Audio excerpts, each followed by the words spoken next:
I don't have no felonies. I'm not crazy or none of that. It's like I just want the truth, and it's so hard to get it from the courts.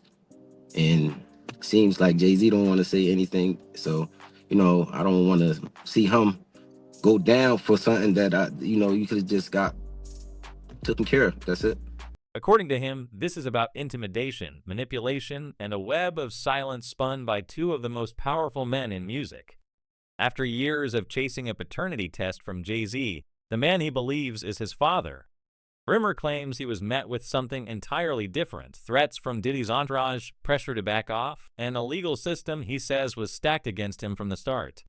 What began as a personal battle has exploded into something bigger. A scandal that now stretches into criminal conspiracy with Jay-Z and Diddy at the dark center of it. They once worked together a long time ago. They're not friends now. They don't like each other. And yeah, 50 has taken every shot, especially when Diddy has been dead. In a new court filing, Rymir drops the kind of bomb that leaves shockwaves in every corner of the industry. He says Diddy's people approached him not to talk, not to negotiate, but to threaten. Not once, not twice, repeatedly. The message was simple: stop digging. Leave Jay-Z alone. Drop the case. He didn't. And now he says he's exposing what he calls a brotherhood of silence, a chilling alliance between Jay-Z and Diddy that's allegedly rooted in fear, crime, and mutual protection. For years, the public watched them clink sparkling drinks at black billionaire brunches, host lavish parties together, and praise one another as brothers and strategists. But behind the scenes, Rye says this brotherhood operates like a syndicate, not just protecting their own names, but actively suppressing others to keep secrets buried. How do you know I'm not a gangster, or used to be a gangster?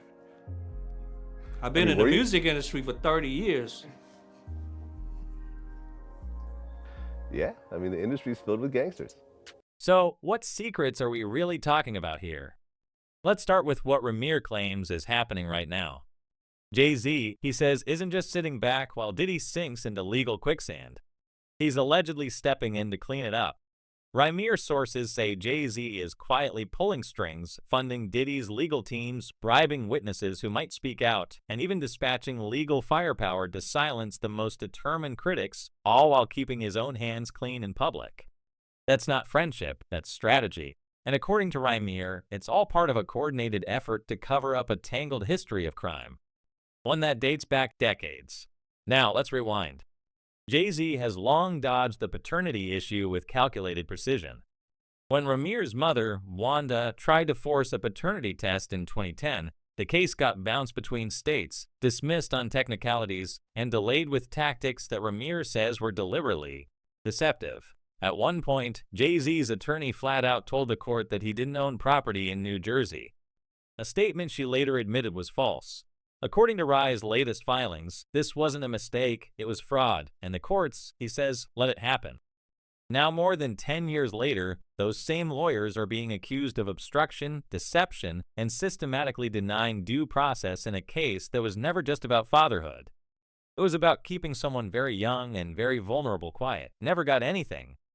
So why wouldn't I believe my mom? We could have been settled this, and it only takes a conversation and some words. I'm not a hateful guy. I don't hate anyone. I'm not after nobody. I'm not trying to see no one downfall. But this is just some things that just went through court, and they just expected me to just sit there and just take what they were saying. I can't do that because. Why? Well, Wanda's sworn affidavit says she was just 16 when she allegedly got pregnant by Jay-Z in 1992. That puts their entire history into a very different legal and moral light. If that paternity test ever happens and confirms what Rymir believes, it could retroactively implicate Jay-Z in something much darker. And that's just what's on the books. Now, pair that with what's surfacing about Diddy, and suddenly this brotherhood doesn't look like a coincidence. It looks like protection. Let's not forget Jay-Z and Diddy go way back. They're not just occasional collaborators. They've covered for each other through nightclubs, shootings, courtroom scandals, and now serious civil accusations. In 2000, they were allegedly involved in the same incident, a now infamous after-party, where both are accused of unspeakable acts involving a minor. The details are disturbing. The lawsuit names both men. Jay-Z denies everything and insists he'll expose anyone who dares accuse him. Diddy, meanwhile, has remained eerily quiet, and behind the scenes, Rymir says Jay-Z is doing everything he can to keep that silence intact. Different things that's not really beef though. That's just competitive energy. Competitiveness. All right, so you and Diddy, you and Puff cool? No, I don't really rock with him okay, like that. damn. All right, I didn't know. The more we look, the deeper it goes.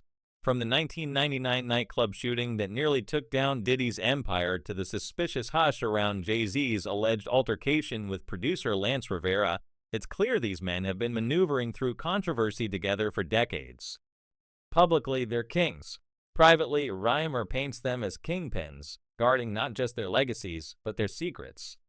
He calls it a system, a machine, one that's powered by intimidation, enforced with silence, and funded with more than just music royalties.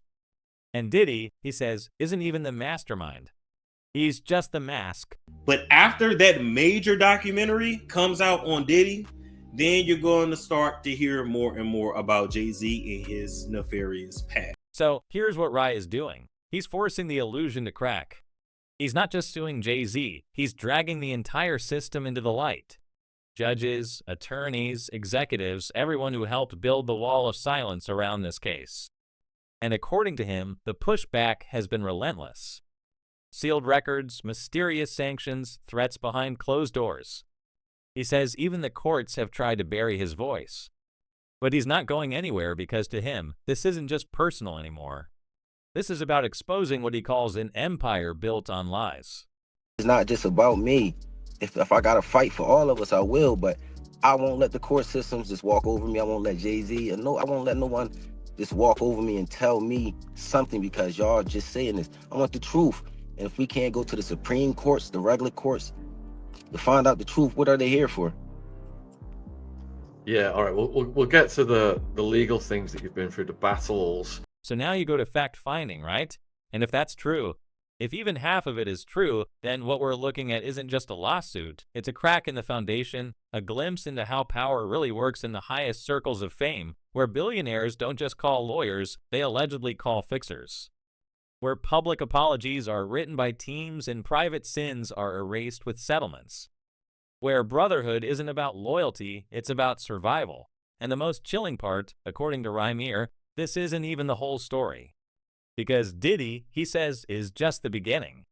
The iceberg, not the ocean, and beneath that surface lies something even more disturbing. A system so entrenched in violence, manipulation, and exploitation that it doesn't just silence people, it devours them.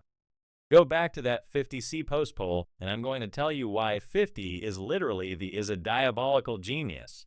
So what happens now is this is simply a civil complaint. And in a civil complaint, it goes through the technical legal process. Now, the distinction, Jessica, between civil and criminal, of course, is that civil is for monetary damages, right? The system can only reward you with money. There's allegations that this 13-year-old is suffering from post-traumatic stress disorder, suffered depression, etc. So now you go to fact-finding, right? From whispered warnings to outright bribes, insiders describe a chilling playbook designed to keep the truth locked away. It's not just Rymir who says he's been targeted. Others have quietly echoed the same pattern.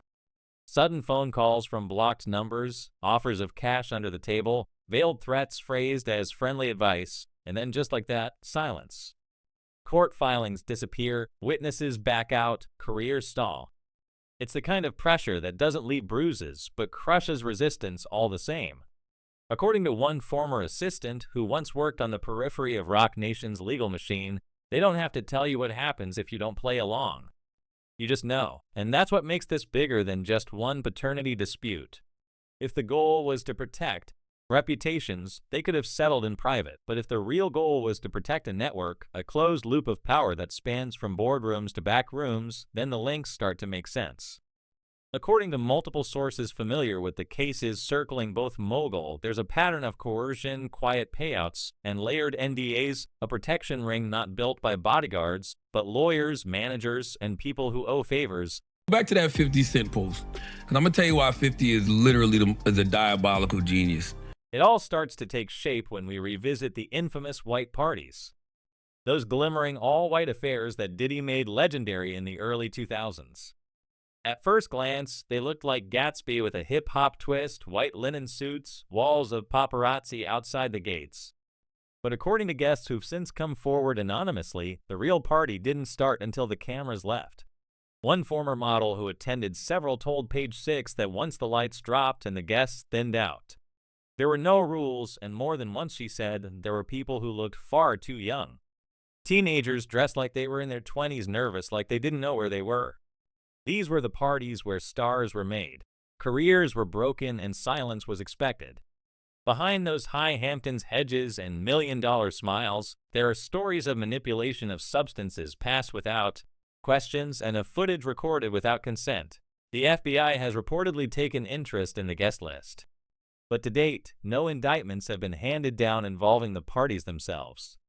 Still, the whispers are hard to ignore, especially when they come from the mouths of former employees, stylists, and even security. Now, with respect to the evidentiary value, yes, it happened 24 years ago, right? More than 24 years ago. But in the allegations, there's a few things. Number one, there's allegation that another celebrity was present at the time, right, in addition to other people.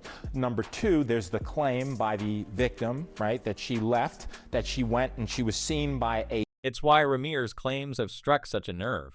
He isn't just demanding a DNA test. He's calling out a structure that, according to him, relies on fear to function. And that raises the most damning question of all.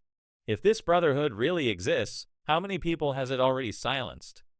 Let's not forget this is an industry that's had its share of sudden disappearances of whistleblowers who go quiet, of former insiders who suddenly retire. Look at how quickly some former party regulars have distanced themselves. Look at the cryptic posts, the unfollowings, the pointed silence from certain A-listers. We've seen this before. The moment when a story starts as gossip and then one day becomes evidence. Trust nobody. In Hollywood specifically, when you get there, a lot of people don't know how to say no. That's the difference between New York City and California. It's no coincidence that this storm erupted just as Diddy was being named in one lawsuit after another. One accuser, a woman who says she was assaulted at just 13, claims Jay-Z was there too. The details are graphic, the timeline precise. Jay-Z has denied everything and publicly dared the accuser to pursue criminal charges. But critics have pointed out that civil court is often the only path survivors are given, especially when facing billionaires backed by entire legal ecosystems.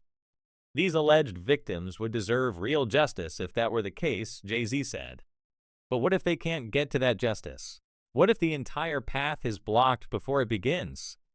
Because according to Rye, the obstruction doesn't end at the courthouse doors. He says records have been sealed without reason, judges recused without cause, and sanctions imposed for violating orders that never existed. And in some cases, it's not the defendants throwing up roadblocks, it's the system itself. Which begs the question, if these two titans can allegedly manipulate the legal system, intimidate their accusers, and bury the truth, what else are they capable of? There's a phrase that keeps surfacing in the filings, in the whispers, in the late-night posts from anonymous insiders. The brotherhood of silence. It's a term that sounds dramatic until you consider what it might mean.